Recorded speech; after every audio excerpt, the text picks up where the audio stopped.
She came to her first 3 meetings and curled up in the chair and went to sleep. She was eventually able to say, "I sleep during the day because the men used to come at night." She had been taken as an abandoned baby to the brothel in her country of origin and lived and grew up in the brothel with 5 other children. She became pregnant, produced a baby girl, which was taken from her when the baby was 1 month old. She was forced to continue to work throughout her pregnancy and immediately after the birth. The pregnancy occurred 3 years prior to her being trafficked to the UK. She's now considered by social services to be over 18, and I haven't got time here to make my criticisms about the very crude assessments that are made to establish the age of an individual.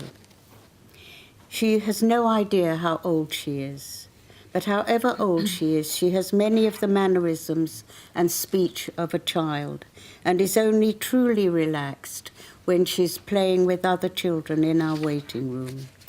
The sleeping pattern in my room continued for a further 6 to 8 weeks. The breakthrough came when, on finding that I'd moved a photograph of 2 children playing together, she came towards me screaming in my face, "What have you done with the children? What have you done with the children?"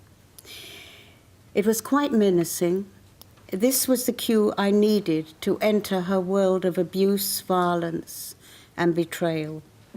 In that moment of anger and intense hatred, I had become her tormentor, the woman who controlled her in the brothel and who was capable of destroying children. We have built a therapeutic relationship in which she's been able, over a period of 1 year and 8 months, and with immense anger, pain, and grief, to spit out the catalogue of violations to which she was subject, the details of which I'm not going to recount. The work is continuing, and we are addressing her panic attacks, her nightmares, her flashbacks, her episodes of complete dissociation, and her suicidal ideation. Now, I do have another case, but I'm going to ask if I have a little more time. Miss B is a young woman from a quite different country, a nation country, who was abandoned at birth and picked up in the street by a couple who treated her extremely badly, beating and starving her into submission, first as a domestic slave and later selling her to an elderly man who kept her a prisoner in a dark room for 2 years in the hope that she would bear him a male child. She knew nothing about the sexual act and how babies are conceived and born. She became pregnant but miscarried and underwent a painful surgical procedure without an anesthetic. Following the abortive pregnancy, the man began ill-treating her, beating and starving her. In desperation, she jumped from a high window, not knowing what lay below.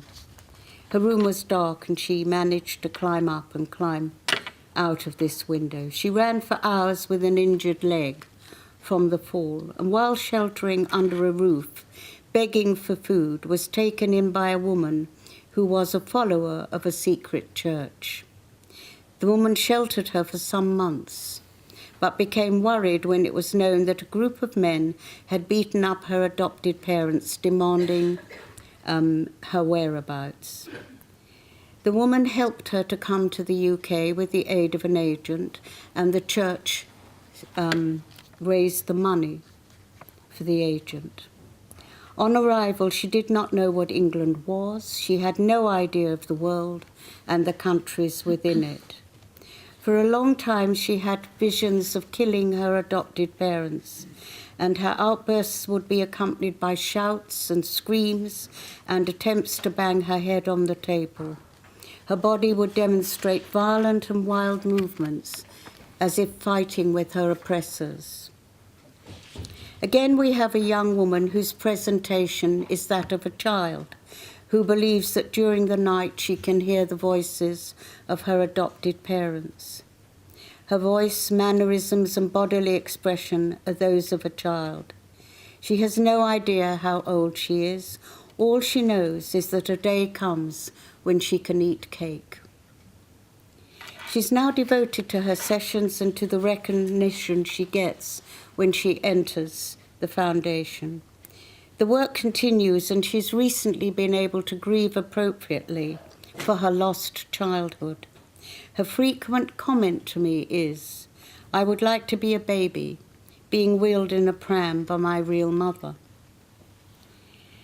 The examples that I cite illustrate the challenges that we face in providing reports in terms of time constraints and translating what we've understood and observed over time of the inner world of seriously traumatized and vulnerable people. The language of terminology that accompanies medico-legal reports, essential as this may be for establishing certain facts, is not fully understood by non-clinical professionals. This results in a limited understanding of the impact and manifestations of trauma. Witnessing a panic attack or an episode of dissociation, extreme manifestations of anger and grief, sitting with a person who has lost everything and everyone, and whose violated body is despised and rejected, requires a language and expertise to explain the enormity of what we see and what we hear. Let us not forget that medical evidence is submitted in asylum cases to corroborate that a person has suffered extreme traumatic events. It may also highlight a person's lack of capacity to cope with being returned to the place of their ill treatment and torture.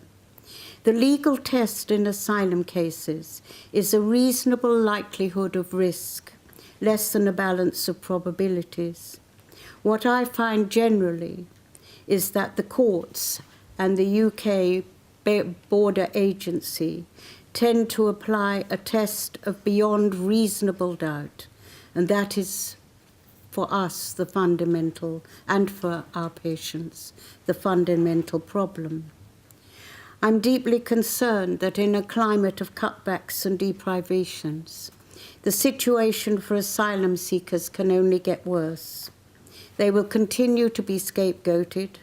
The important distinctions between asylum seekers and economic migrants will continue to be fudged by government officials and journalists, and many of the public will continue to avoid the truth as to the tragic circumstances that force people to seek asylum and why, refuse the right to work, they choose poverty, homelessness, and a bleak life rather than to return to the country that tortured them.